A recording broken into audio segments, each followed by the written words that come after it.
Overall बात करें ना, जब हम एक सिटी की एग्जांपल लेते हैं वो डेफिनेटली लगता है कि ये, लेकिन अगर आपने गुजरांवाला की एग्जांपल दी है, अगर जस्ट आप पिछले 5 सालों का डेटा देखेंगे राइस का, हमारा कोई मेजर शिफ्ट आपको नजर नहीं आएगा। ओवरऑल वो जो थोड़ा बहुत स्लाइटली होगा वो पहले भी इस तरह का वेदर कंडीशन पे आता है इम्पैक्ट।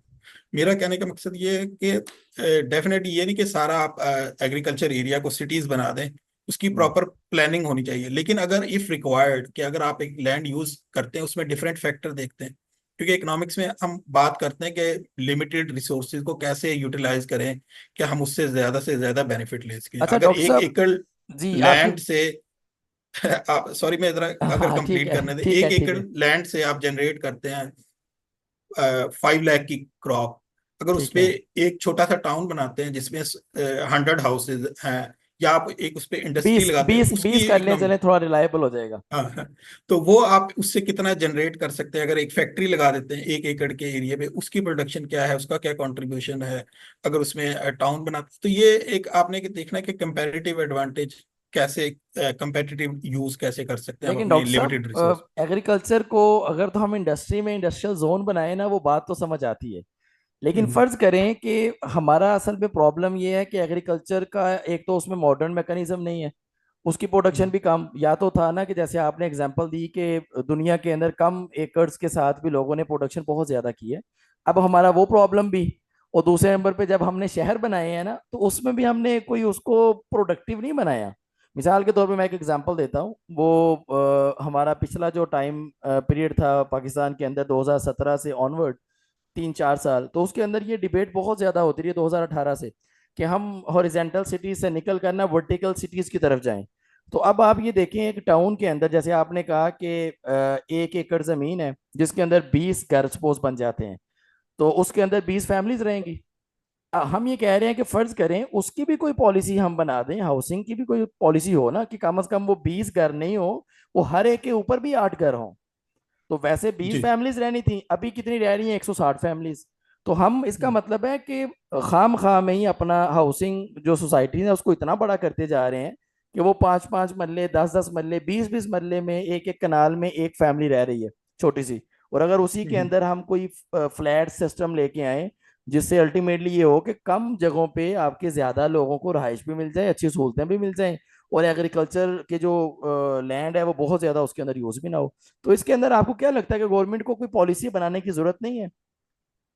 जी, आपने ये बड़ा अच्छा पॉइंट रेज किया। मैं ये भी इंक्लूड, अगर हम बात करें ना, जैसे लाहौर की ग्रोथ है पिछले कुछ सालों में देखें तो हमने बहुत ज्यादा हॉरिजॉन्टल फैला दिया कि इसको ऐसे ही ये है, कहते हैं कि ऐसे ही बर्की को क्रॉस करके हम शायद इंडिया के बॉर्डर को टच करने वाले है। हैं। पूरा तो मतलब अब ये तो तो, नजर ही नहीं आता ना कि कोई जगह हाँ, खाली भी है। तो अब ये जो हम बात कर रहे थे कि वेल प्लान्ड सिटी की, अब हमने कॉस्ट ऑफ इंफ्रास्ट्रक्चर इंक्रीज कर दिया है कि अगर लाहौर के एक कोने से उसने सिटी सेंटर में आना है तो उसे 1.5-2 घंटे की ड्राइव करनी है, फ्यूल कंजम्पशन है, पब्लिक ट्रांसपोर्ट हमारे पास अच्छी नहीं वो है। तो मेरा ख्याल है लाहौर से गुजरांवाला आना ज्यादा आसान है, अगर हाँ, लाहौर के एक कोने से दूसरे कोने में जाना मुश्किल है। जाना ज्यादा मुश्किल है। जितना जो कंजेशन है, वो डेफिनेटली आपने बड़ा अच्छा पॉइंट रेज किया है कि जब तक हम वर्टिकल नहीं जाएंगे, जो मैंने शुरू में कहा था कि अर्बनाइजेशन लिंक्ड है एग्लोमरेशन इकोनॉमी से, कि हम्म।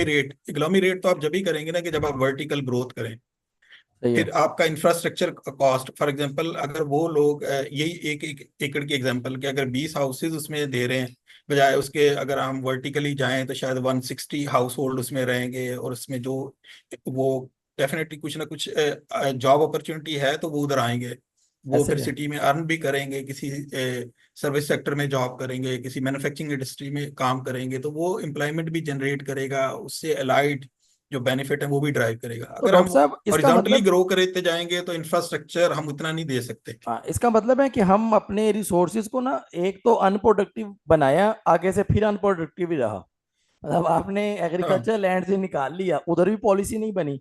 हाउसिंग हम्म सोसाइटीज में कन्वर्ट कर दिया, पॉलिसी उधर भी नहीं बनी। तो इसका मतलब है आपके बहुत ज्यादा रिसोर्सेज तो अनप्रोडक्टिव रहे हैं। तो इसका मतलब जी है कि उनको हमें थोड़ा सा इम्प्रूव करने की जरूरत है, कि हम किसी तरीके से उनको बेहतर करें। तो गवर्नमेंट को आप क्या कोई मैसेज देना चाहेंगे कि गवर्नमेंट किस तरह से पॉलिसीज बनाए कि हालात हमारे जो है अगले 10 सालों के बाद, जो कि पूरी दुनिया के अंदर फूड सिक्योरिटी एक बहुत बड़ा प्रॉब्लम बनने जा रहा है, जिसके ऊपर बहुत सारी रिसर्च, बहुत सारे पेपर्स लोग लिख रहे हैं, आर्टिकल्स आ रहे हैं। कि फ्यूचर के अंदर ये प्रॉब्लम्स आएंगे, और ये डेवलप कंट्रीज में अगर प्रॉब्लम्स आ रहे हैं तो इसका मतलब है हमारा क्या हाल होगा जहाँ पे कोई जी पॉलिसी नहीं है। जी।